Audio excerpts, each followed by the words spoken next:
Okay. Hello and welcome to Healing from Within. I am your host, Sheryl Glick, author of The Living Spirit, Answers for Healing and Infinite Love, and as a Reiki master teacher and medium, have studied many modalities that open the mind and heart to the endless miracles and wisdom of spirit and creation. Today I am delighted to welcome Tori Hartman, also a professional intuitive and author, who will share how a near-death experience 20 years ago led her to study and learn about color and the chakras and their power to transform and heal lives. We will discuss her beautiful, empowering chakra wisdom oracle cards. Hello, Tori, and thank you for joining us on the show. Yay! Hi, Cheryl. Nice to have you. Okay. Thank Tori, you. as Yeah. listeners of Healing from Within have come to expect and respect my hmm guests and we share our intimate stories, challenges, and forward thinking and our ideas as hmm we learn more about energy, our multidimensional lives, and try to hmm find answers to questions into the universal mystery and beauty of life and its many possibilities. In today's episode, we will learn the difference between oracle cards and tarot cards and how to hmm bypass your conscious mind and trust your intuition while learning to hmm engage the neutral observer. Tori, I hmm always love to ask my guests, now you have to do a little work here, and think hmm back to your hmm childhood and try to remember a person, a hmm place, event that may have been particularly important to you and may have been a precursor, perhaps, to the adult that you've become and the life that you pursue now. So think back for a minute. I remember I was about 3 years old, and it was a blizzard outside, and my father was in Arkansas, and he's an actor, and he was on tour, and he had phoned my mother and promised her he would be home for Christmas. And he had this big chair in my living room, and I remember sitting up in that chair. My mother tried to remove me from the chair because it was late. It was like midnight, and my mother kept coming out and saying, "It's time to go to bed." No, me no. And I kept looking at the door and looking at her and saying, "Me no, he no come, Mm, he no come." And I was waiting, and I was angry. And my mother went to bed, and it must have been, I was later told it was after 2 in the morning, and my father walked in the door, and he scooped me up, and his cheek was cold, like the day he died. But it was, mm-hmm. that memory of one of many, many, many times my father coming through for me in life. And I think that experience, and I had a tumultuous relationship with my mother. She had the disease of alcoholism and all of that, and yet my father always, like, in to the best of his ability, he always came through for me. And I think that really shaped me in terms of having a foundation Mm-hmm. for my life. But our families offer the most challenges for us to remember who we are as spiritual beings. And there's no growth through just things going perfect, because there's really no perfection either, not in this physical world at any rate. But there's no failure, but there's always love. And that was a true moment of love. And look how you remember it all these years. You can even Oh, feel the cold on your yeah. cheek, and you trusted hmm spirit, and you trusted your father, and that's a wonderful thing. Yeah. And yeah. Yeah, and he really, it's interesting, Cheryl, one of the things that I want to share with you that was really present for me at the top of the call that comes forward, and it was something I was teaching yesterday in one of my classes, is that we spend our lives trying to avoid confusion and get clarity. And Mhm. what I was saying to people, and I'm going to invite the listeners right now to imagine your best memory, just like you said, great memory. Like, what is the feeling you want most in your life? And for me, I love that feeling of being inspired, like inspiration, right? When I'm inspired, or some people it's intrigue, or it's elation, whatever that exciting feeling is. I'm going to invite you to take the word confusion and I'm going to have an equal sign, and I'm going to put that exciting feeling. Because for us, the idea of being in the unknown, especially you're talking so much about spiritual beings, we live our lives in the unknown. And so we spend some of our time talking, and here's the link where I'm linking this just so everybody knows. I'm linking our brain and our intuition idea here, because a lot of people say to me, what's the difference between my brain and my intuition? How do I know? And I always say to people, your brain's job is to protect you and to constantly keep you safe. And you assigned it that from the day you were born, like from the day you came in. So when your intuition says, wow, this is something I really want to do, your brain, like a computer, goes, and it goes all the way back, like you said, and remembers, is that an unsafe thing? If it looks similar, like if it's a tree, it's a tree. It doesn't matter that this one's a cherry tree and that was a old birch tree. It doesn't matter. This, don't eat tree, When we go into any kind of upset, when we go, I can't do this, I quit, this doesn't make sense, it's not working, all of those thoughts tell you that your intuition is trying to speak to you. So when people say to me, I don't know, I don't hear my intuition, it's always talking, just like we are. We're always talking, right? Yes. It's like, let me tell you. And the thing is that our brain goes, no, that doesn't make sense. Well, the truth is, the things that seemingly don't make sense is simply because it's in a language we may not be embracing in the moment. So, it's a clue. It's a clue. They're all clues. That's and exactly messages of inspiration from energy, from source, from a higher life force, right? And they work with us, through us, around us. And yes, it is a different language, the language of spirit and love, meditation and prayer. Is a different language when you make the connection.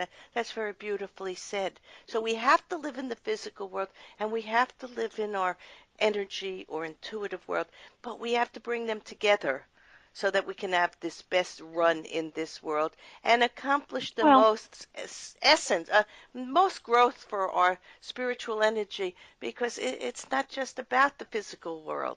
I think that one of the things I really like to do is I avoid terminology that's a buzzword. So I talk like a real person. Do you know what I mean? Like, I don't know about you, Sheryl, but sometimes we go out and people go, I'm just feeling like I'm completely releasing this into spirit, and I'm perfectly okay with the fact that my boss was abusive and fired me, and now I'm just going to move on. It's a lesson. It's for the highest good. And it's like, I'm looking at that person. I looked at one girl. I looked at her. I go, you're mad as hell. What are you talking about? And she was like, well, because I think... Yeah, you're telling her to feel the emotion, not to live in it, not to own it forever and ever, but be real. Yes, be real, authentic. Right? Know it, feel it, and then you don't have to stay in it. Yeah. And that's the thing. But I think, what I want to say? I want to just say, you stay in it as long as you need to. That's my message to people. Right. Because I think one of the things that we tend to do, not... and I'm saying as a whole, like, a lot of us doing this work, sometimes we do what I called years ago, and now I'm hearing it everywhere, spiritual bypass. We just kind of use some kind of spiritual net to cover everything. And just to give you an example, I was doing a radio show, I guess a couple of years ago, and this woman comes on, and because as you know, I read cards, and this is where it changed for me. And she came on and she said, she was crying hysterically. She said, does he love me? I need to know if he loves me. And I said, ma'am, who cares? You're miserable.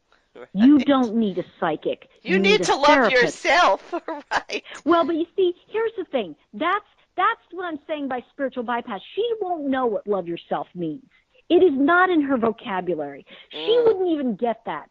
You see, sometimes we forget that you and I can say, well, love yourself, and we can look at the steps to that. But you know what?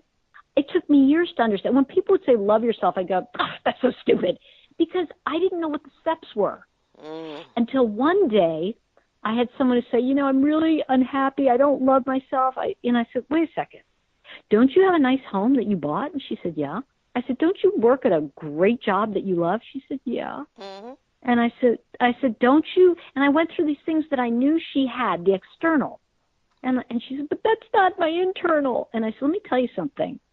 Your internal reality reflects your outer reality. Yes. So the truth is you gave yourself nice things.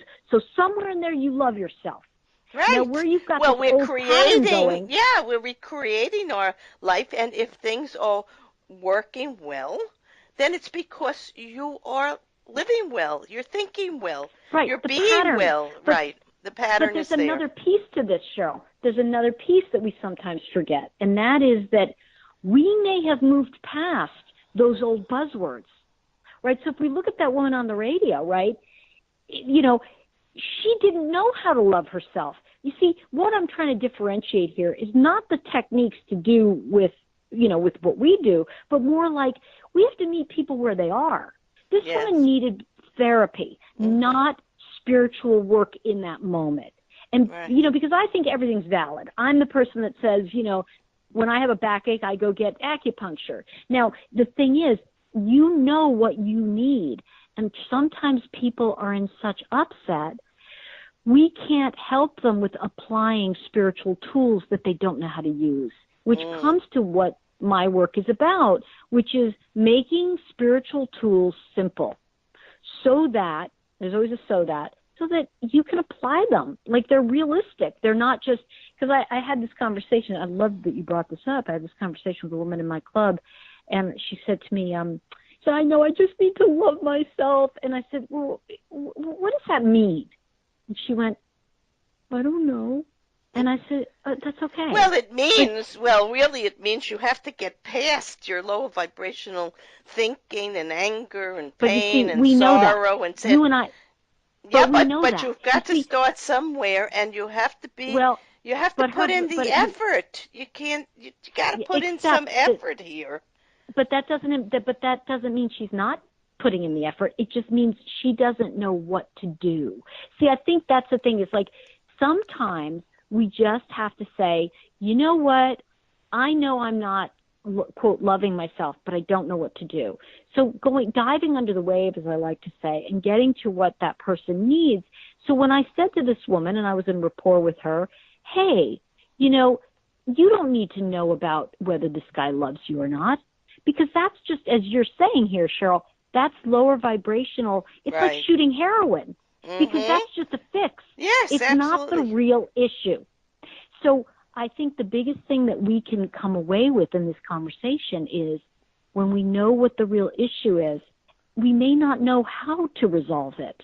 And I just want to say that's okay.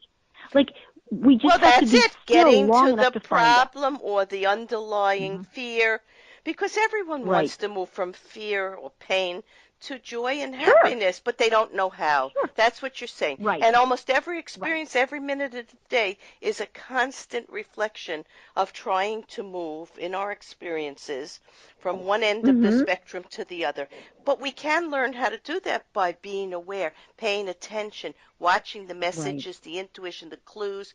Your card reading, and see, I'm an intuitive. I meditate and I get all this information for people. Right. So yes, we can offer what we do to help people begin to look within themselves at the real causes of whatever dysfunction or pain or unhappiness or sadness they're experiencing. That's all they have to do at the beginning. They have to realize there are causes, and once they're exposed, like anything else, we have a solution and a way to go forward. But let's go on to, you said you had a near-death experience 20 years ago, and it was valuable to you. Can you tell us about that and how life changed after that experience? Well, it's funny because, you know, to me it's kind of like, you know, going, well, I had a near-death experience, and people are like, what? You know, so it's kind of like, that's how my story always goes. You know, people go, wait a minute. But actually, I wish it was a really sexy story, but I'll try to make it as, like, sexy and interesting as I can. But basically, I got some kind of weird stomach flu, and I just got sicker and sicker and sicker, and I called my dad. And he got me, and rushed me to the hospital. And literally, I was sitting at the end of the gurney, and I looked at the doctor and said, I don't think I'm going to make it. And I fell backwards. And somehow I remember turning around and seeing myself falling onto, you know, like onto the gurney. But somebody caught me And then I started to turn around and I saw all these people running in the room,